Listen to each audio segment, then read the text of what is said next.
Oh geez, were we supposed to prepare for this? 3 words that describe the Slayer. Free ride pedal bike. I got it. Your last bike. That's strong.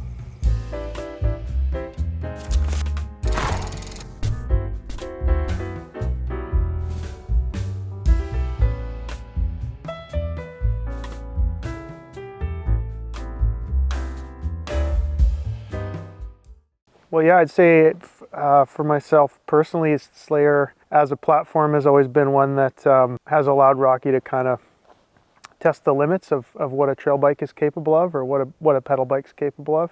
Going back to the days of straight up geometry and prior, I always think of it just as a very progressive platform, one that's really capable, and a platform where we kind of get experimental in a way and try new things. That's been, over the years, been a bike I've spent a ton of time on because for some of those bigger days, shuttling, pedaling on the bike park or whatever, it's been a great bike for a lot of years, yeah. My most fond memory? I mean, we did a team trip to Argentina for the launch of the 2010 Slayer, and that was an incredibly memorable trip, and the landscape and the trails we were riding was a great example of what can be done on the bike. We did everything from shuttle laps on a full-on lift access bike park to doing a 5-hour ride into this remote cabin in the Andes. So that was I think that was a really cool trip to showcase the versatility of the bike, and definitely a memorable one. Well, okay, let's start at the top. It's a 180 mil travel bike, front and rear. The previous generation, we had basically 2 distinct platforms in the Slayer. We had a 27.5 bike and a 2.9 bike with some slight differences in travel amounts and geo and so forth. So now we've combined those 2 into one platform. Where you will see a difference is the small and the medium is offered as mullet builds only, and the large and extra large are 29er builds only.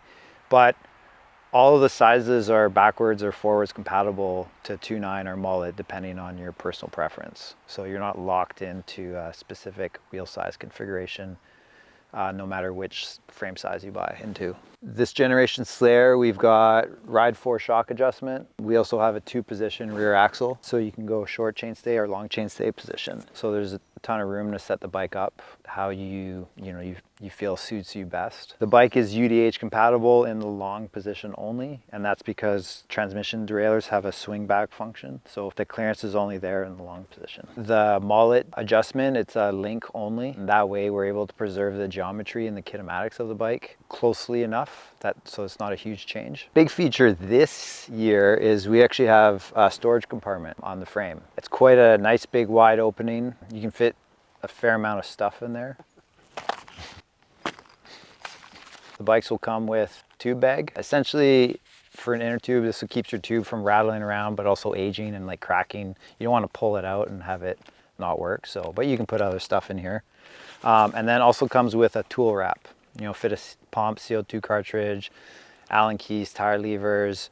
It's got a little compartment for credit cards, cash. We've got internal cable routing co-molded into the frame with the ability to do moto routing the proper way, so you don't have to run your cables like super awkwardly. We've got a removable shock mount. Currently this doesn't really do anything for adjustment, but we have some plans, some stuff we're playing around with. We've got frame protection throughout the frame, so we've got shuttle guards and down tube protection. Down at the bottom here, chain stay protector, seat stay protector. We've got an integrated chain guide that mounts to the main pivot with a little chain guide from 1UP. 2-bolt ICG on the bottom, so if you want to run a bash guard, you can buy a 2-bolt ICG 05 lower mount. So for example, 1UP Components sells that. Seat tube is 30.9, so it can fit all the popular seat posts out there. The pivots all use sealed enduro bearings. The chainstay pivot has a pair of bearings on each side, so that adds not only to the stiffness but the durability.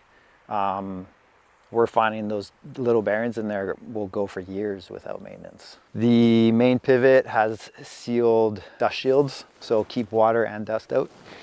And every bearing has is shielded from a durability perspective. It's it's well designed to keep the elements at bay. For the 2023 model year, we've got quite a few Slayer models available, starting down with the Alloy 30.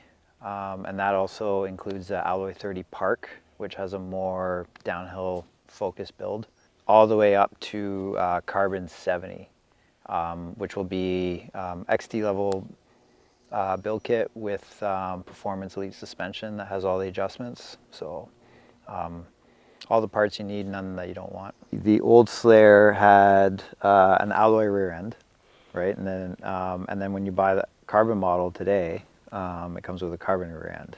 So you have a lighter back end. The carbon rear ends tend to like damp vibrations to a certain degree. So the bike rides just smoother is all. It's not as rigid as having a alloy rear end. That's for the carbon models. There was a lot of discussion about going the carbon route, but then also making it stiff enough to handle bike park shuttling and stuff. So a lot of thought went into, you know, making it a stiff enough carbon rear end, and that's certainly been the case. I think in real world riding scenarios, it doesn't lack for stiffness.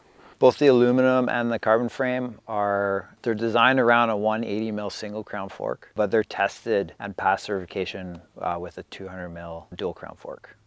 Yeah, I'd say I've ridden it in most configurations. Speaking to the last generation Slayer, we did a video shoot up at Retallick, where we were there for about 10 days. So it was a pretty long shoot, and I kind of had my Slayer built up with a single crown, and having ridden the terrain at Retallick before, I had always thought like a double crown with that bike would be kind of the perfect weapon for that terrain. So I ended up swapping it over to the double crown and was just nothing but happy with it all week. So yeah, I do think that also speaks to kind of the versatility of the bike and the ability to change up its use a little bit if you want to.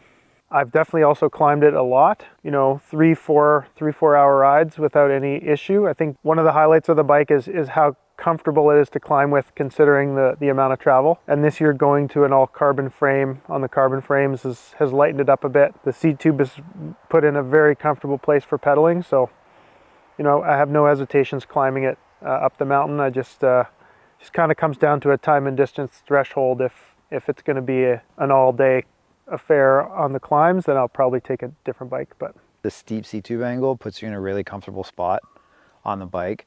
So even though it has 180 mils of travel and you would sag into that travel a little bit, you don't feel like you're over the back wheel a lot. Long, smooth climbs are comfortable, but more so than that, when you're doing steeper technical climb that requires a bunch of weight shifts and moving around, you're in a really good spot on the bike, and you never really feel like the bike's getting away from you on the climbs, or like the front end's wandering on climbs. You know, what makes the Slayer so capable on the descents, I mean, there's a bunch of different aspects there. If we talk about geometry, it's got pretty slack head tube angle, 63.5 degrees, and there's options to go slacker than that. It's got a low bottom bracket, so it's very stable descending, and puts you in a really aggressive like cornering stance as well. So you can adjust the rear center length as well. So if you want a bit more of a maneuverable bike, you can go in the short setting. And if you want it a bit more stable for high speed riding, you can go in the long setting. One of the focus with this bike was to reduce the overall amount of progression without giving up the nice small bump that we wanted at the beginning and the support we wanted at the end. But what we wanted to do was dissipate some of that bump energy earlier in the middle part of the travel rather at the end, so you don't feel like you hit a wall when you bottom out. So this bike is less progressive than the outgoing Slayer, which frankly in my mind makes it feel a lot more composed when you're riding on the trail. It effectively manages, you know, all the different compressions and hits and stuff that you encounter a lot better. Going a little bit linear was definitely a good fit for the bike, and I think a really good fit for the latest suspension as well, coming out from the manufacturers. And the result is, yeah, just a really predictable ride where really want to avoid getting packed down. It's a long travel bike, so if you get stuck in the very end of the travel, it's not really a position you want to be in. But now with like high speed rebound and these things being built in the suspension, you can really fine tune the shock to avoid those type of scenarios. So I think it's really predictable and very well managed travel for such a long travel bike at 180 mil. When we worked on this bike, we really wanted to, have that small bump sensitivity. With really good small bump compliance, means that you're transferring less energy into components on the bikes. So you're not going to hear like chain slap because the suspension isn't absorbing the hit. You just want to kind of hover over, the roots and the rocks that we have here on the shore. And so that's something we always really focus on. But at the same time, we don't want it to be so sensitive that you kind of get bogged down too much and feel that the bike's unresponsive. So we just try to have it ramp up fairly quickly and give you a bit of a platform to push against. And then, as always, I think our signature is that we have a ton of progression baked into the suspension so that the bike's there to bail you out when you're, hitting some big consequential moves or make a mistake. The mullet setup's something I've been experimenting with for a long time and worked with the team closely on the link for the altitude to make that mullet compatible. And the Slayer is now the first bike that we're going to have coming for sale as a mullet in certain sizes and available to convert in all sizes. So that's something I'm definitely excited about. My bike is set up as a mullet, and that's just my preference. It is, it does boil down to a lot of personal preference. So it's not a one size fits all, but I think when you factor in all of the possible options on this bike, it makes it very, very versatile bike, from the chainstay length options to the geo adjust to the mullet. You can set it up a lot of different ways. So I choose to set mine up in the mullet with in the short chainstay position.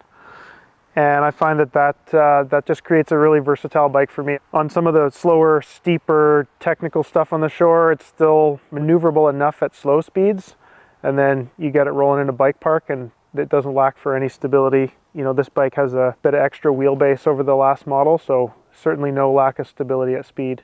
The amount of personal preference that riders have, how they want to set their bikes up. And so just having that ability to do that, I think is pretty cool, and people are taking advantage of it. I couldn't agree more. I think it's one of the coolest things with modern bikes, and the ability to kind of customize your bike to either your riding style or the terrain that you ride most. It's awesome to have that ability. Yeah, so where does this bike sit in our lineup and how does it compare? It's our longest travel offering. It's got 180 mils of travel.